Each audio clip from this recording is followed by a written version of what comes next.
ठरलेलंच होतं की सगळ्यांनी त्याच्या संदर्भामध्ये एक हाताने बिल पास करायचं आणि जे जे ठरल्याप्रमाणे केलेलं आता का ते तसं मुद्दा काढतायत मला माहिती नाही.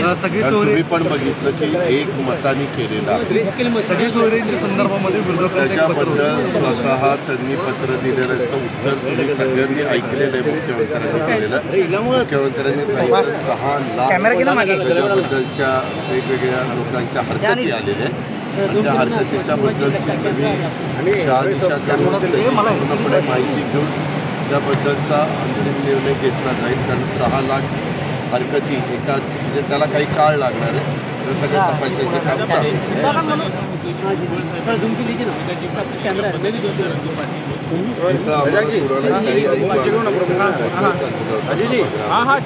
त्या संदर्भामध्ये कधी काय भूमिका मांडली.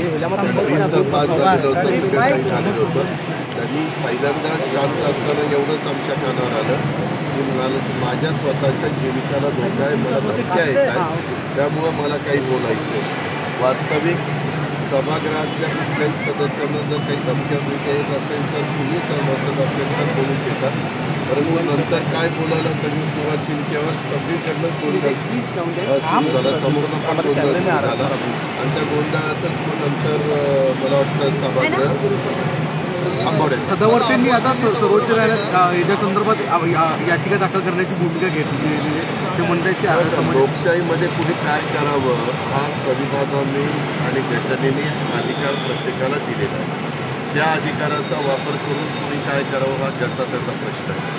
मागे पृथ्वीराज बाबा चव्हाण ज्यावेळेस मुख्यमंत्री असताना जे बिल पास केलेलं होतं ते बिल काही त्याच्यामध्ये राहिल्यामुळं ते टिकलं नाही हायकोर्टात.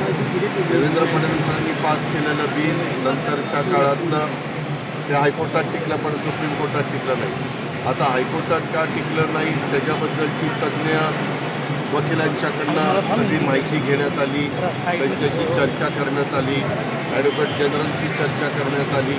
त्याच्यानंतर हायकोर्टामध्ये जे नाकारलं गेलं सुप्रीम कोर्टात का नाकारलं त्याचाही सगळा अभ्यास केला आणि त्याचा अभ्यास करूनच मागास आयोगाची नेमणूक करण्यात आली.